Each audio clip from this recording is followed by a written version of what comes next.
चीन से विवाद के बीच रक्षा बजट में भारी बढ़ोतरी। सेना को अब मिलेंगे भारत में बने हथियार। सेना के लिए किए गए 7 सबसे बड़े ऐलान। भारतीय सेना के लिए अब तक का सबसे बड़ा बजट हुआ पास। कहां कहां खर्च होंगे आखिर 5.5 लाख करोड़ रुपए। नए हथियारों की खरीद पर कितना किया जाएगा खर्च। आखिर इस बार का रक्षा बजट इतना बड़ा क्यों है। दोस्तों, वित्त मंत्री निर्मला सीतारमण ने वित्त वर्ष 2022-23 के लिए रक्षा बजट को पिछले साल से 4.78 लाख करोड़ रुपए से बढ़ाकर 5.25 लाख करोड़ रुपए करने का मंगलवार को प्रावधान किया है। इसके साथ ही सैन्य साजो सामानों के निर्माण में आत्मनिर्भरता सुनिश्चित करने पर भी बल दिया गया है। तो बने रहिए दोस्तों हमारे साथ, हम आपके सारे सवालों का जवाब देंगे और आपको बताएंगे कि कैसे भारत ने दिया है इस बार का सबसे बड़ा रक्षा बजट। इस बार कितने लाख करोड़ के हथियार खरीदेगा भारत, और आपको यह भी बताएंगे कि अब की बार के रक्षा बजट की सबसे खास चीज क्या रही। दोस्तों, भारत जैसे देश के लिए रक्षा बजट का विशेष महत्व है। खासतौर पर जब पड़ोस में पाकिस्तान और चीन जैसे देश हों, तो देश का रक्षा बजट अच्छा होना बेहद जरूरी है। पाकिस्तान की तरफ से लगातार भारत के खिलाफ छद्म युद्ध जारी है। वो आतंकवादियों को सुरक्षित पनाहगाह मुहैया कराता है।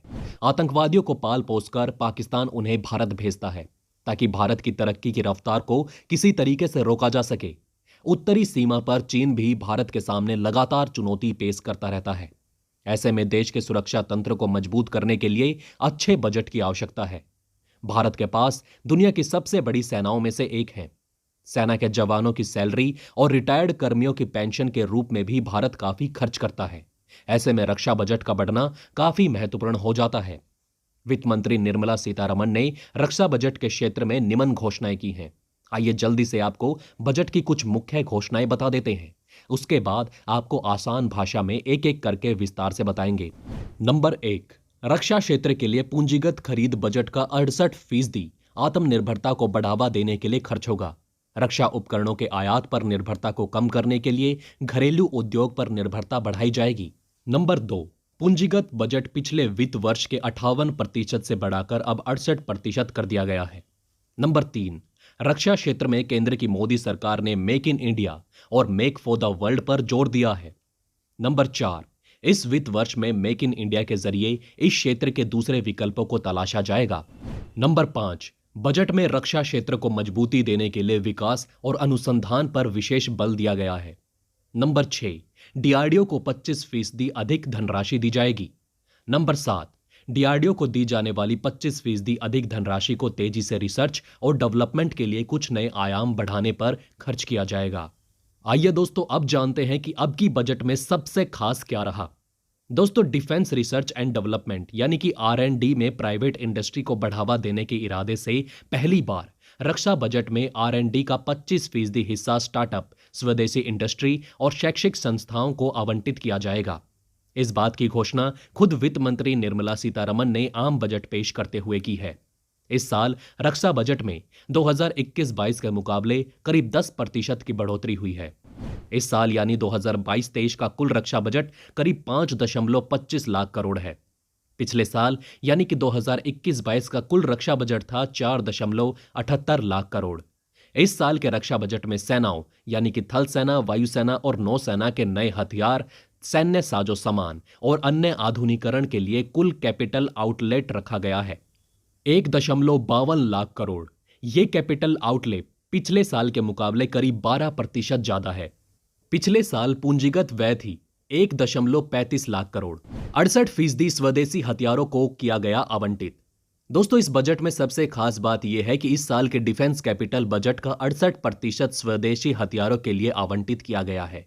वित्त मंत्री निर्मला सीतारमण ने खुद संसद में आम बजट पेश करते हुए इस बात की घोषणा की।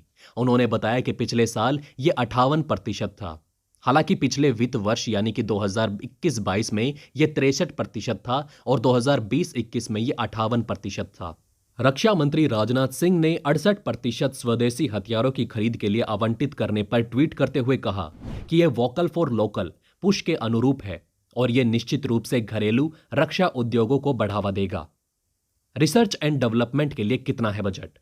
दोस्तों, इस साल के पूंजीगत व्यय में थल सेना का हिस्सा 32,015 करोड़, नौसेना को 47,590 करोड़ और वायुसेना को है 55,586 करोड़ हिस्सा। रिसर्च एंड डेवलपमेंट के लिए रखा गया है 11,981 करोड़। R&D के कुल व्यय में से 25% स्टार्टअप्स, शैक्षणिक संस्थानों और प्राइवेट इंडस्ट्रीज के लिए रखा गया है। रक्षा मंत्री राजनाथ सिंह ने इसे एक्सीलेंट मूव यानी कि उत्कृष्ट कदम बताया है। इस वित्तीय वर्ष यानी 2022-23 के रक्षा बजट में 2.33 लाख करोड़ रेवेन्यू एक्सपेंडिचर यानी कि राजस्व व्यय के लिए आवंटित किया गया है। पिछले साल रेवेन्यू एक्सपेंडिचर करीब 2.27 लाख करोड़ था। इस साल रक्षा मंत्रालय के सिविल विभाग के लिए 21,100 करोड़ रुपए आवंटित किए गए हैं। रक्षा बजट के डिफेंस पेंशन के लिए करीब 1.20 लाख करोड़ आवंटित किए गए। आत्मनिर्भर बनाना आखिर क्यों है जरूरी?